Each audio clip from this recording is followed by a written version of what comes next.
it's Irlane. So welcome to a new video. I'm filming the intro before I actually get into it again. I seem to be doing that a lot these days. But anyways, I hope y'all are doing well. So today's video, I'm gonna be talking about like glowing up, because I definitely had to come up to where I got to this point right now and how to love myself and become extremely confident in the fact that I am cute as hell and bitches are mad about it. So but I'm also filming this video kind of like a collaboration or a partnership with another content creator. So the lovely Renee, I'll leave her Instagram and her channel link in the description below. We're both kind of like making videos related to like glowing up or beauty or whatever, and she reached out to me because she wanted to do a giveaway. So if you want to enter, I will leave the rules in the description and pop them up on the screen. So if you want a chance at winning this relaxation care basket, all you gotta do is follow myself, Renee, and Ulta Beauty on Instagram, and go to Renee's video, which I'm linking in the description, to leave a comment with the hashtag Ulta giveaway of why you want to win, and be sure to leave your Instagram handle in the comments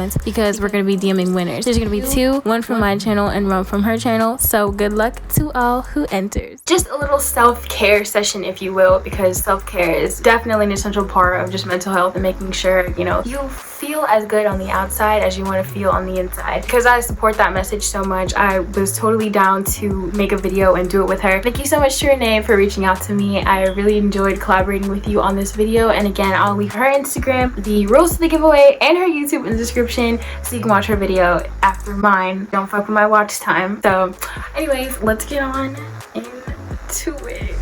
Okay, so in my journey of learning to love my appearance and to start just appreciating how I look, because I of course cannot look any other way, it first starts with one, acknowledging that you are not ugly. So when I was a kid, of course, or just when you're a kid in general, you don't really care about a lot of the trivial things that we probably do care about today, especially related to your appearance. One, you don't really know any better, and you're just a child, so the world kind of just steps over you and walks around you instead of like hyper focusing on what exactly you're doing. So in return, not a lot of people really care how their child looks or whatever, because they just assume that you'll grow out of it, so it's no big deal. If your family's from an ethnicity that has a culture of like really harsh beauty standards, or like how you look is kind of an important factor of how the world will treat you in their society, if that makes sense, then you'll probably know what I'm about to explain. So for me, my family's from Haiti, so like we're Caribbean, you know what I mean? And in Caribbean households, I don't know if it's just me or if it's just like a known thing amongst Haitian families, but I'm going to be talking a little bit about my grandma because she's the one that kind of introduced me to these like standards. So a lot of times when people think of Haiti, they think of these really poor, dirty people. It's like a stereotype that all Haitians like smell and they look ugly, they look dirty, they look like they don't know any better in terms of like hygiene and cleanliness. One thing that I learned from a young age from my grandma was that I need to look, quote unquote, look clean. And a lot of those things included like being like lighter skinned, not like staying in the sun too much. I had to have long pretty hair instead of like nappy, extremely textured hair. I also had to be extra feminine to compensate for if I didn't look super light skinned and stuff like that. Being or looking racially ambiguous was kind of attractive. You didn't want to look like a Haitian, you didn't want to look like you were from that type of society. So my grandma would always be like, you know, Irlane or Mama, why are you always, you know, outside? Like, you're so dark, like why do you always go outside? You just stay inside. How long is your hair? Why is it so short if it was like not long? And if I was doing things like playing video games, she would be like, you know, Mama, why are you doing this? Like, come help me in the kitchen, or do this, that, and the other. So I got a lot of pressure put on me, not from my parents, thankfully. My parents and my brothers and stuff were not like this to me. They did not call me ugly. They did not do any of what my grandmother I'm telling you about was doing, but it was definitely like an unspoken word that you had to do these things or look this certain way to be considered pretty. And I don't think it was necessarily coming from a place of malice. I know some of my mom's other like Haitian friends, they grew up, you know, getting made fun of because of those stereotypes of not only just like black people, but just like Haitians in general. Like I said, Haitians are supposed to like be dirty and stinky and like don't know how to like practice hygiene. I don't know. They got made fun of for those things. So I think they just didn't want us to go through the same things like they did as kids in school. And for me personally, I didn't look very feminine per se as a child. Not only did I not fit any of those things my grandmother wanted me to look like, but I also looked like a boy in the process. Or rather, I didn't necessarily look like a boy, but I definitely was a girl who had more masculine features, because I literally damn near looked like a carbon copy of my father. And she didn't like that. She hated it. she was like, why do you look like this? And I looked absolutely nothing like my mom. Like, my mom is a lot lighter skinned than me. She's actually the only lighter skinned person in her family because my grandmother and my granddad and like all the people in her family are like very dark. So she was like, how does my daughter look like this but my granddaughter look like that, type of thing. And not only just the family stuff, but even in school, I never got like heavily criticized for my skin color because I thankfully live in a pretty diverse and went to school in a pretty diverse area, or rather like there were a lot of other black people, so there's like no reason for that. But if you have a darker skin tone, you know that wretched compliment, I'm saying compliment because it's backhanded as hell, when people say like, oh,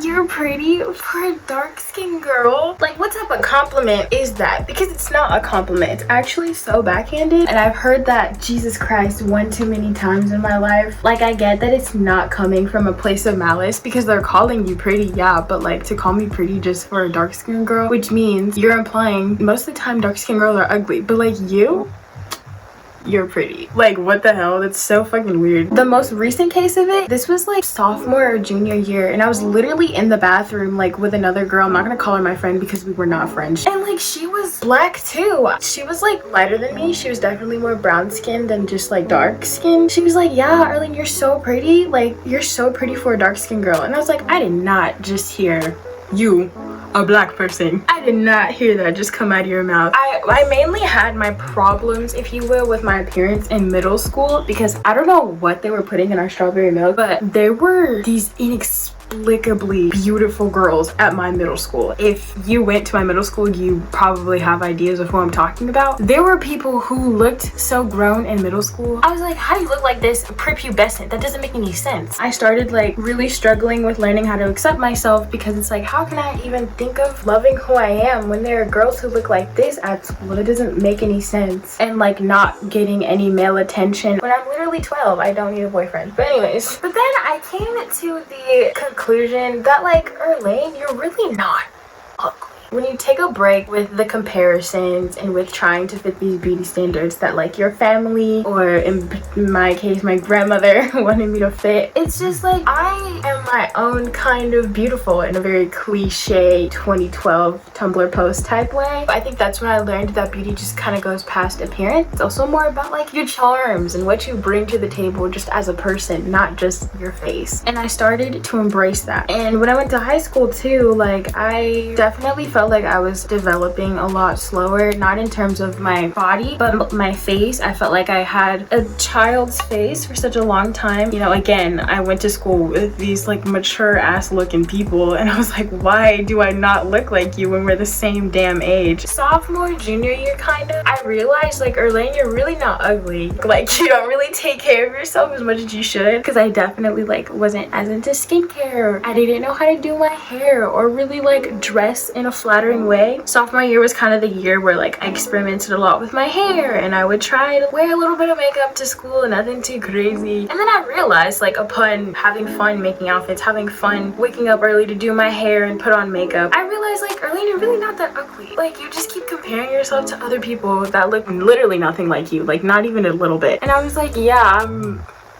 I'm not ugly. I think the first step you need to take, just like love yourself and love your own kind of beauty, is to realize you're not ugly. Like, a lot of people aren't ugly. I get some people aren't like conventionally attractive, but you don't have to be conventionally attractive to be considered like a beautiful person. Yeah, like if you were to sit here and call me ugly, I'd be like, what are you talking about? Like, what are you actually talking about? Because I say with confidence that I have like a pretty cool face. Like, I have a very unique face. I've never seen someone else with a face like me. So I also think I'm beautiful in that sense because I look so original, you know? I am using the Style Factor Edge Booster to do my edges right here, so that's what I'm using if you're wondering. And this cute little pink edge brush. So that was kind of like the first step for me to take. And granted, it took a while. And throughout those like different levels of school, you're seeing people change, and some people obviously are changing a lot faster or a lot slower than you. And if you're one of the people who was like me and felt like they were like super underdeveloped and just didn't grow up fast, fast enough in terms of like their appearance, it's gonna be a little bit of a struggle. The first thing you should do is definitely acknowledge that you're not ugly. You're just different, or you're not putting in effort. You don't have to obviously be dolled up to like go to school, but like sometimes it's fun to just like put a little bit more effort into your makeup or your clothes or your hair. You know, when you look good, you feel good type thing. You're literally a canvas to try out so many cool things. Embrace that. Okay, so you come to the conclusion you're not ugly, but like, what am I supposed to do with this information? Now you actually have to kind of own up to that and be confident about it and learn to spread that thought to not only just like how you look, but also from the inside too. Okay, I'm gonna get a scarf and I'm gonna tie it around my head. Wow, my hair is low-key popping off right now.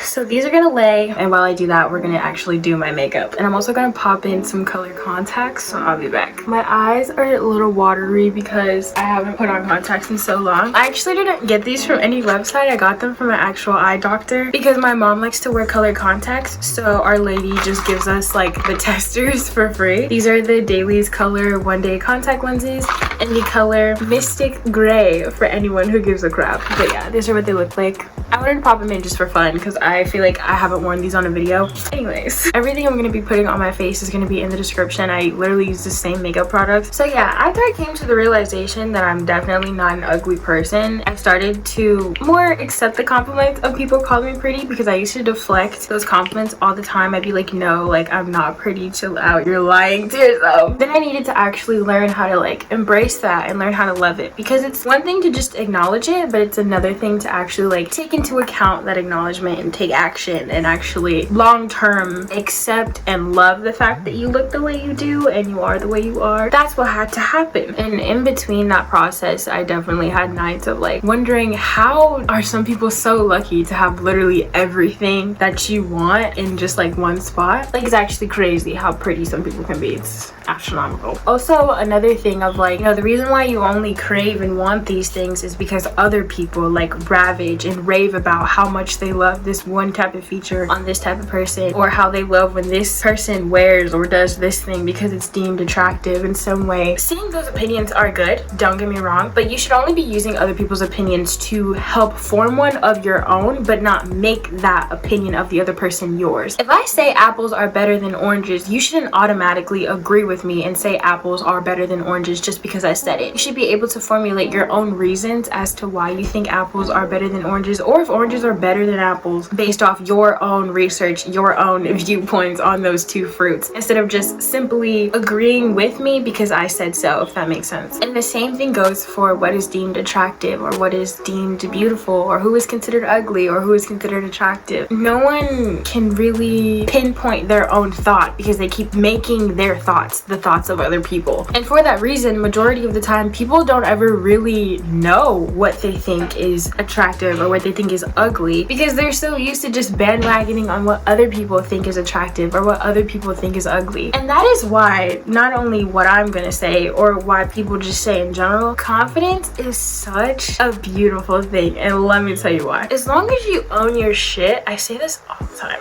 As long as you own your shit, damn near anything you do will be deemed attractive and not ugly. Because if people see that you are content with yourself and loving towards yourself, even if what you like or what you do or what you wear or who you are as a person isn't like a normal thing for other people or the society that you interact with, they're gonna be like, hey, like they're pretty darn cool. Like they don't give a crap about what other people say. They just do their own thing, even if their thing isn't a normal thing, if that makes sense. And if they see you like something, then you're literally gonna change their opinion and make them like it too. Like they're gonna like that you dress this way or you act this way because you're confident in the fact that you dress that way and act that way, instead of putting so much pressure on yourself to conform or be someone you're not. You should only do things for yourself, because the only perception that matters is how you perceive yourself. You're the only person who is you, and you're the only person who is with you. So the opinions of other people shouldn't have an effect on how you view yourself. And granted, I'd be lying if I said I didn't care about other people's opinions. You can obviously like not give a fuck, but sometimes, you know, you just can't help take other people's opinions into consideration. But again, it's okay to take things into consideration, just don't make it be your opinion. So circling back to just like beauty standards and your self-perception, I think a good example of this I can think of off the top of my head is Hwasa from Mamamoo. If you don't know who that is,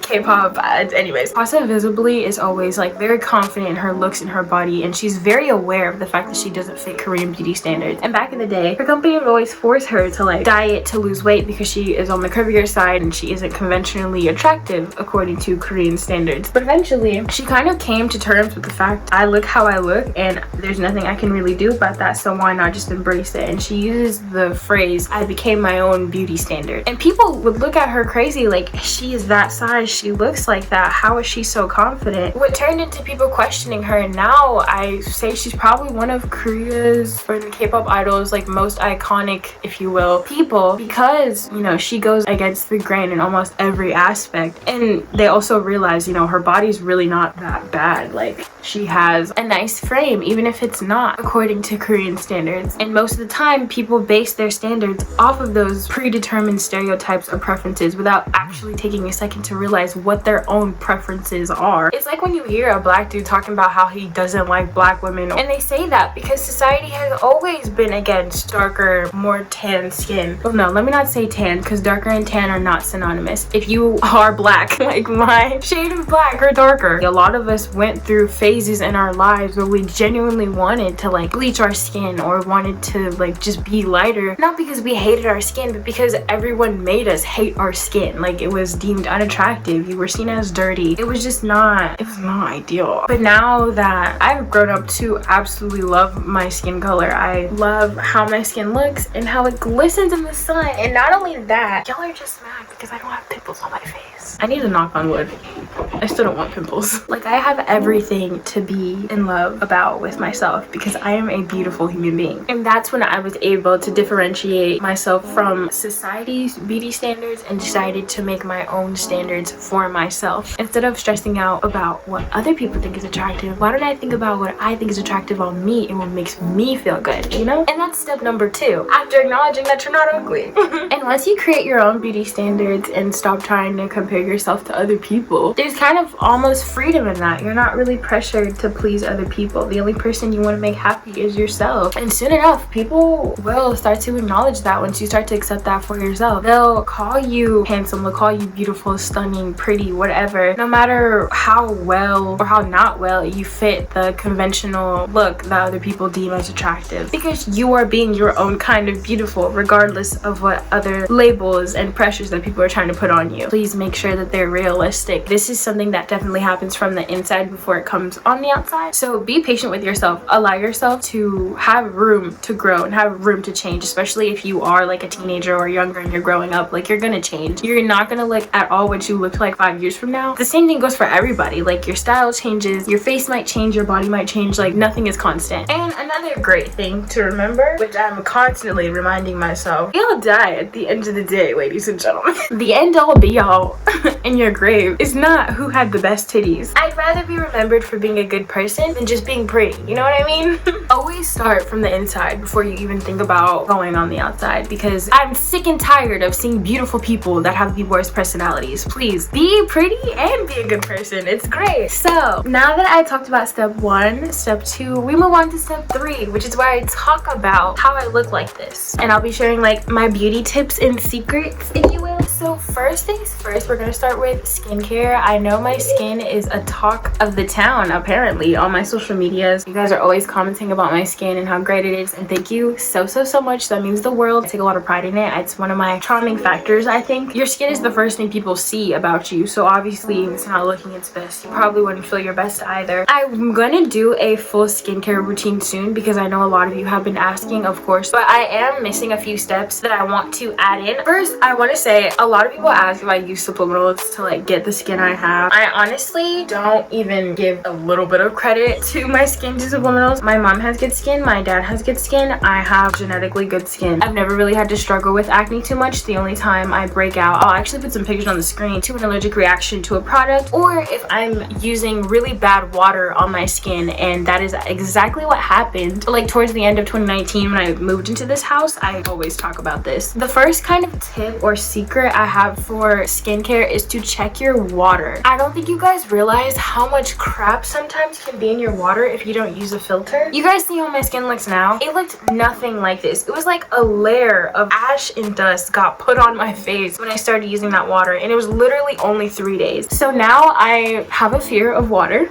not just your face, but like for your hair and your body too. Like hard water can really crap it up. There's this one filter on TikTok that went really viral because it'll actually like give you the information of what's in your water, and it cleans it really well. So I'll leave that in the description. I'll also, if I could find it, leave the one that I use. But again, I literally have a fear of water now, but I do not let my face touch the water. I actually wash my face now with bottled water, and I'll put it in the microwave to kind of like boil it, if that makes sense. And I highly recommend you do the same thing if you can't afford a filter. If you have like a faucet filter like in your kitchen, or in your, if your fridge has water built into it, then you can use that to wash your face instead of the water in your bathroom if it's not filtered. Most of the time you can tell when it's hard water because you'll automatically have really dry skin. I remember I broke out into like rashes on my tummy before I got the filter in my shower, and it doesn't matter how good your skincare routine is, it'll just totally suck the life out of your skin if you're not using good water. So make sure you're using good water. As for my actual skincare products, I wash my face with this CeraVe hydrating facial cleanser. I have normal to dry and sensitive skin. Obviously, if you watch Skincare by Hiram, y'all already know about CeraVe. This helps like restore your skin barrier. It has a hyaluronic acid which helps to bring in moisture into the skin. If you have dry skin, that's great. And then for moisturizer, both day and night, I use the Cetaphil moisturizing lotion for face and body. I don't use the one just for face. I use the one for face and body. This is just like really basic formulas as well. Like I said, I have sensitive skin, so I try not to use things with like fragrance or anything. And then only during the daytime, I don't use this at night. I use the Cetaphil like sunscreen facial moisturizer that has SPF 50+. I get that melanin is like a natural protector from the sun, but even if you are pigmented like myself, you please put on sunscreen. Not only does it protect your skin from the sun, but the sun ages you. You don't want to be looking 30 when you're 13, if you know what I mean. And to help with like my hyperpigmentation, I use this Azari Skin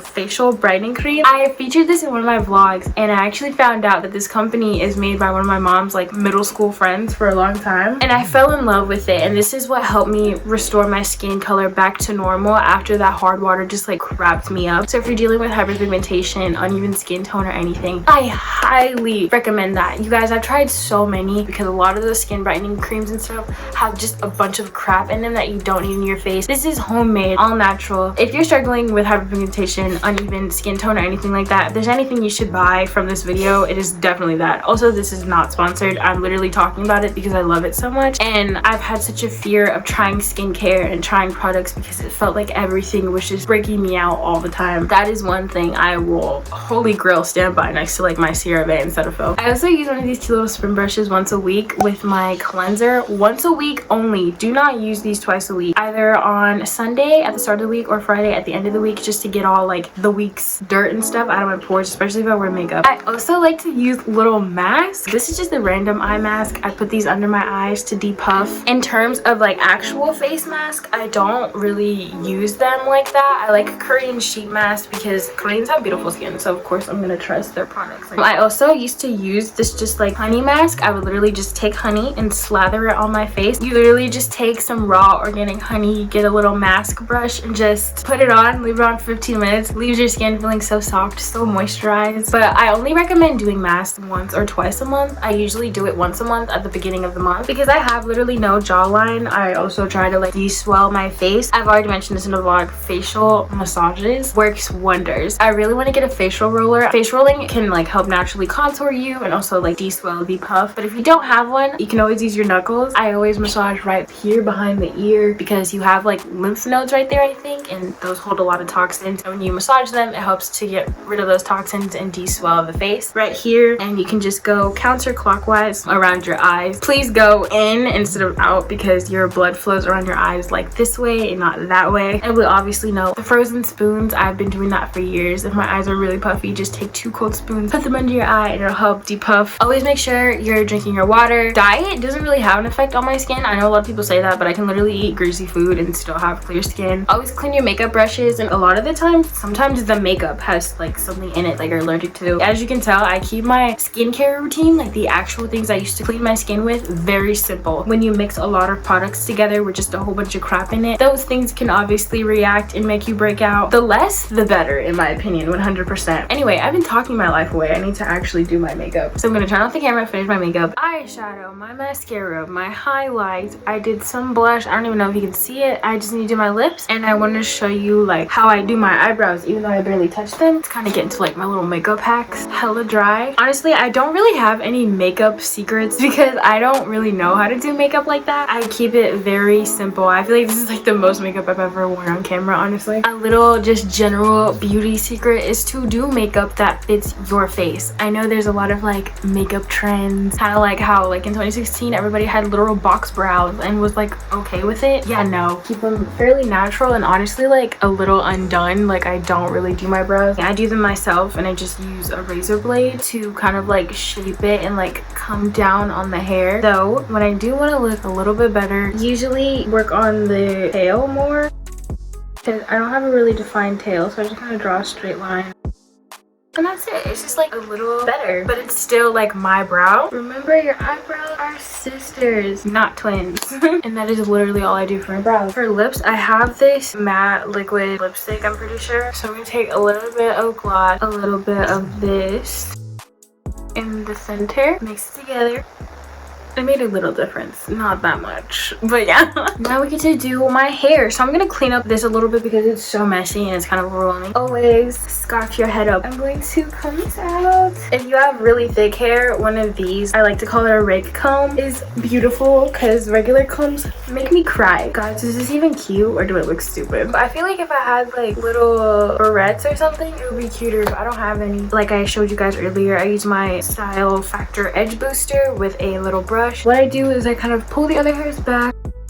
Sometimes I'll put the edge control directly on the hair, sometimes I won't. It kind of just depends on how I feel. I don't have any like hair growth tips or anything. My mom's #1 way of making sure my hair grows healthy and strong was to always keep it in a protective style. So I've always just relied on braids to keep my hair healthy. Y'all already know I said this. Go ahead and put your doo-doo braids in your head because if you're not going anywhere and you don't need to do your hair, don't do it. Anytime I have braids or if I'm just doing my hair, I use the Grow Stimulating Hair Oil. So you can also do the hot oil treatment, warm this up, oil your scalp, put a plastic cap over it, and like let your body heat like transfer the oils back in. When I'm styling my hair, as you saw, before I use actual gel, I always use a hair lotion, the one that I have been using for the longest and like the best. This is the Cream of Nature one with argan oil. Brings life back to your hair. I love it so much. And then I style it with the Got To Be Invisible styling gel because Eco Style does not do shit for my hair. I need to stop acting.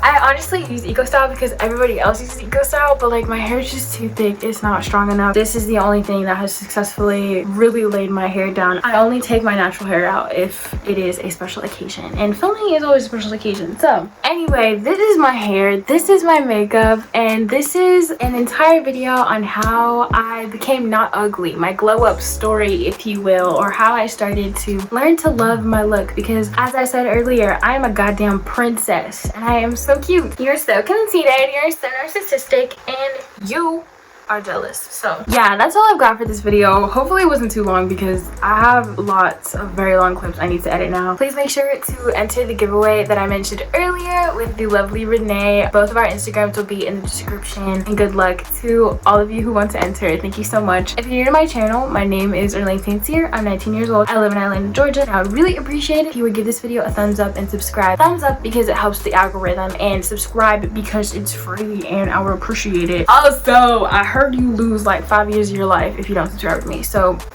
if you don't want to die early, I kind of appreciate it. I love you guys so much and I'll see you in the next video. Bye. In the sky above